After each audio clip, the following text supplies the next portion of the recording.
fell into a deep, peaceful sleep and haven't thought about you since.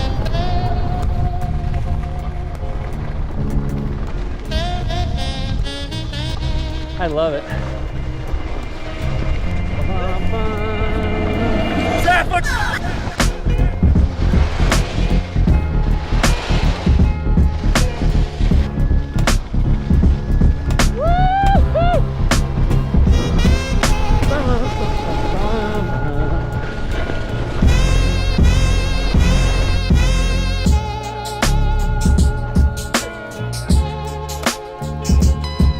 These are keeping me alive.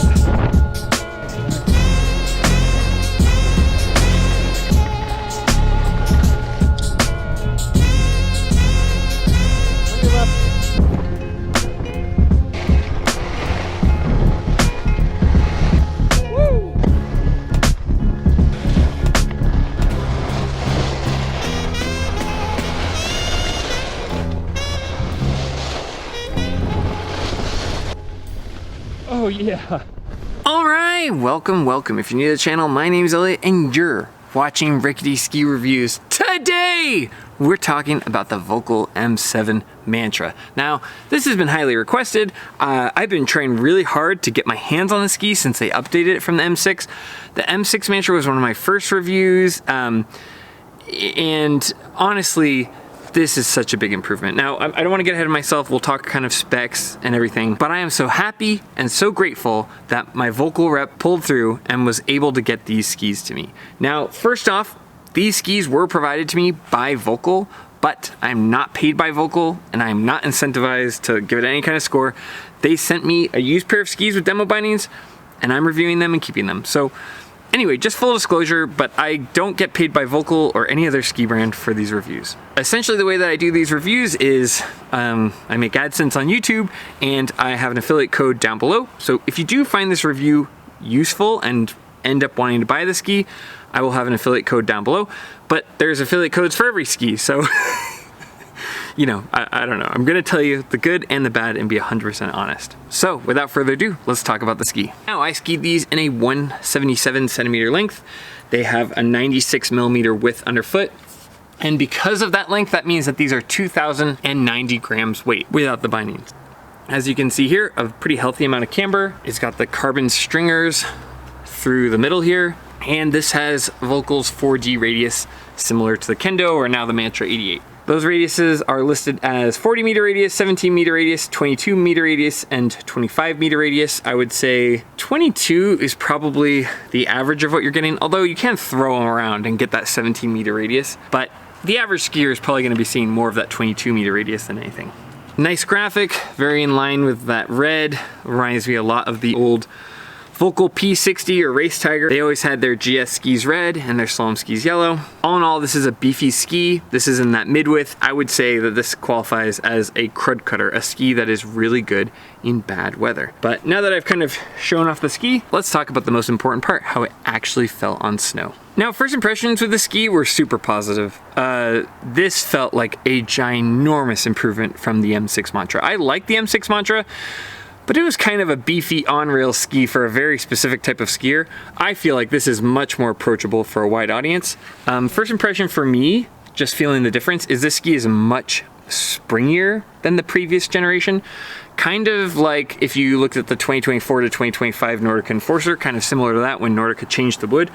I feel like these are a lot springier and a lot more forgiving. And the other big first impression I had, and we'll talk about this more, is the naming. You could rename this from an M7 Mantra to a Kendo 96. Now, maybe that's controversial, but this feels more like a Kendo than a Mantra. And obviously Volkl went the other direction.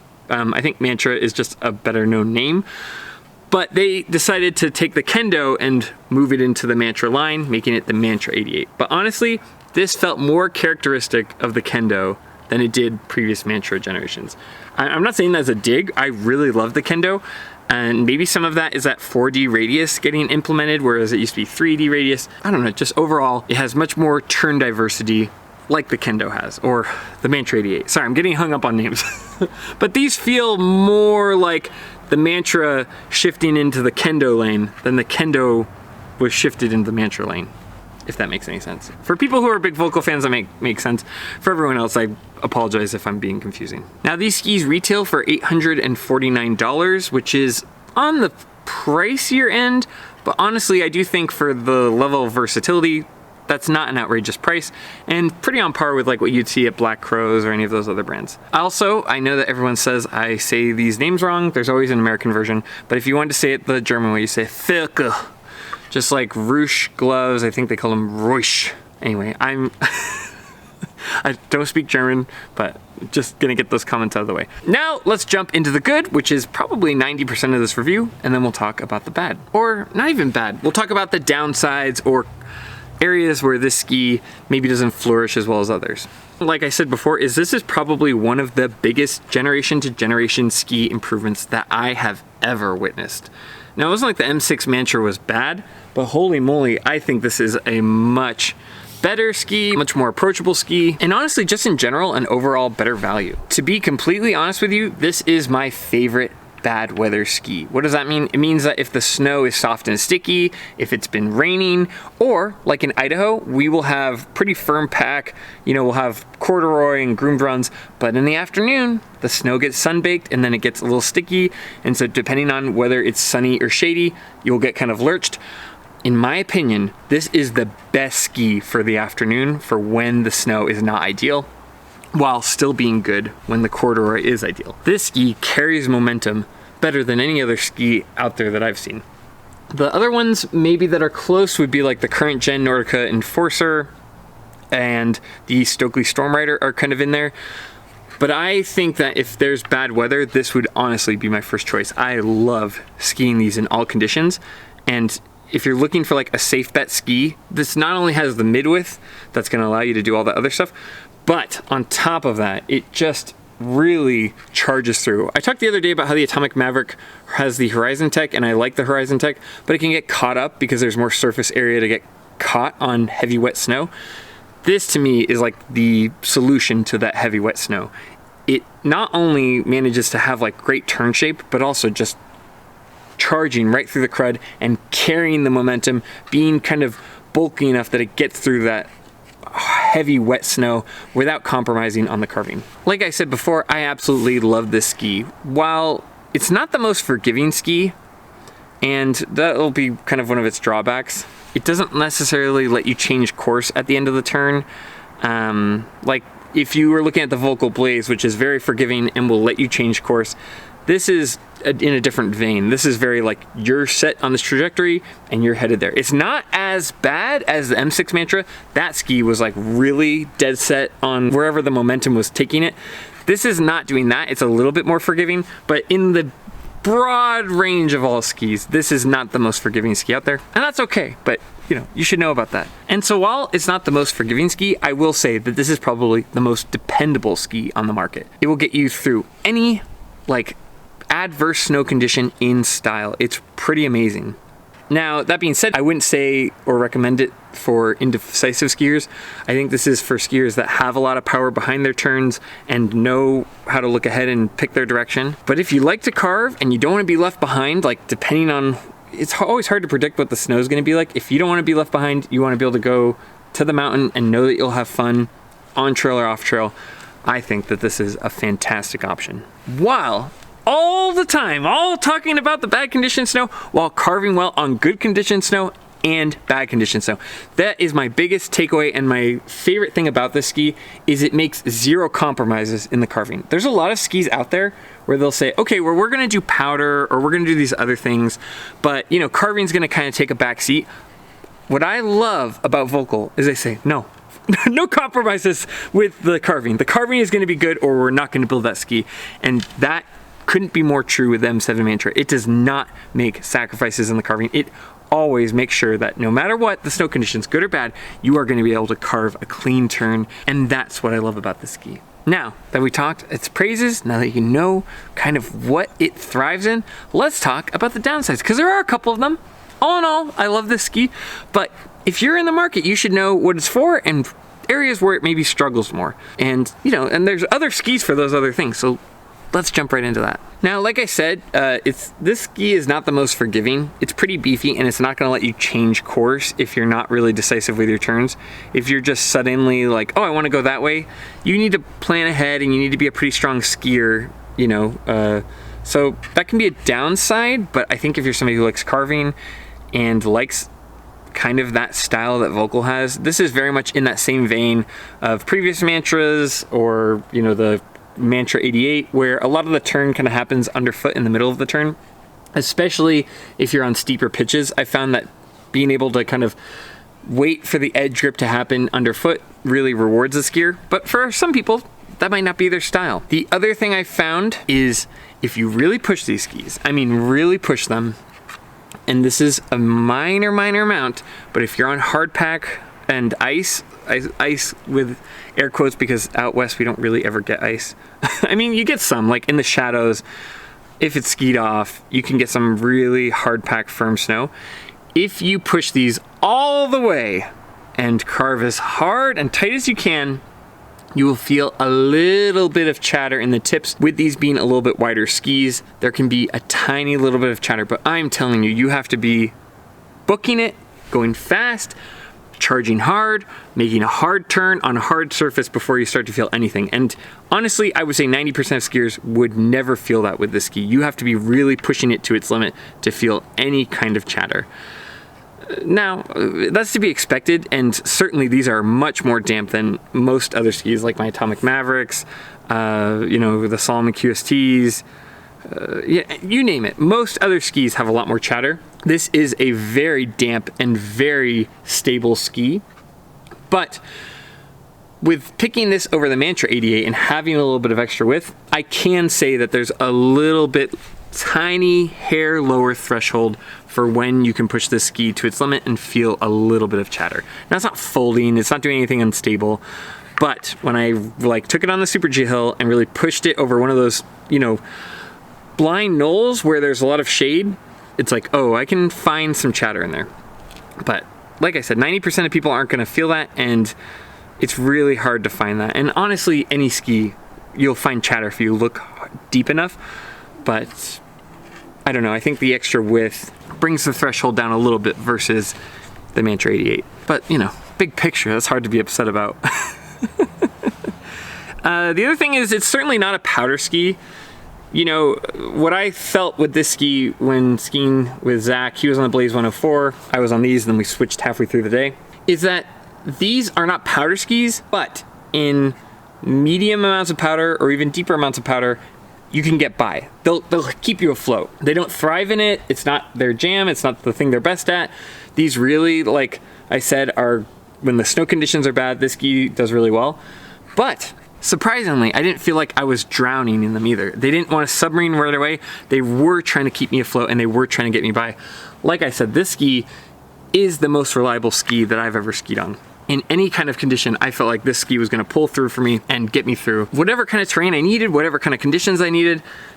It's not an all-in-one ski, right? There is no such thing, but I feel like this manages to be reliable without making big compromises in its carving, and I think that's where the ski really deserves a lot of praise. So overall, what would I give the Volkl M7 Mantra for a score?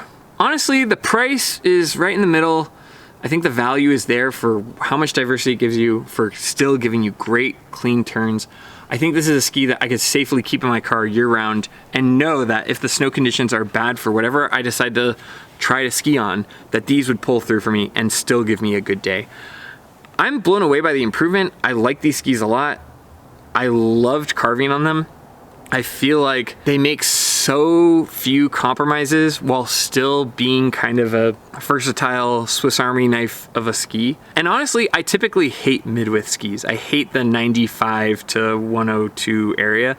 I don't know, they always end up being like kind of a bloated version of another ski, or they're trying to do too much. This is the first mid-width ski at 96 millimeters that I've really loved, and I was blown away by it.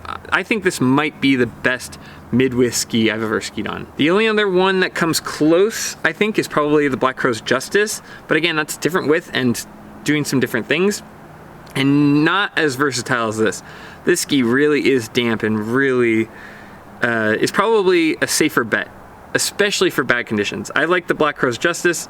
I like it on good snow, but for bad snow or sunbaked snow or snow that's just been skied off, I'd rather be on this. So for me, when I factor in value, when I factor in diversity, and when I think about how it manages to do all of that and still carve so well, I'm so happy that there is a brand that cares about carving as much as I do. That they don't just throw it to the side. All these people like Armada, oh, well, it's not meant for that. They don't care about that.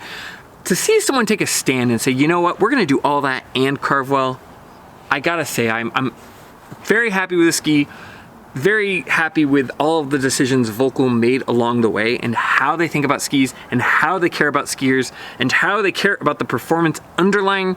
It would have been so easy for them to just say like, okay, well, it's gonna do all these other things and carving's kind of in the background. No, they stuck to their guns and made a fantastic ski. So for me, as someone who is given a used pair of demo skis, who's not paid by Volkl, but had a blast on these skis, I'm gonna give them a 9.2 out of 10. That's my completely honest opinion. I would have no problem recommending these. In fact, I have a friend who has 3 pairs of Volkl Kendos. I don't know how they ended up with that, but I cannot wait to get him to try this because I really think that like, if you like the Kendo and you want something that's gonna give you a little bit more range, or a ski that's gonna be a little bit more stable on loose snow so you have a bigger platform to get your downhill ski on, this is such an easy recommendation and a huge, huge improvement from the previous generation. Sometimes you see generation to generation where it's like a very minor, like, oh, the tips do a little bit more like splay on the side. This was an overhaul and a very well designed one. I am thrilled by the M7 Mantra and would highly recommend them.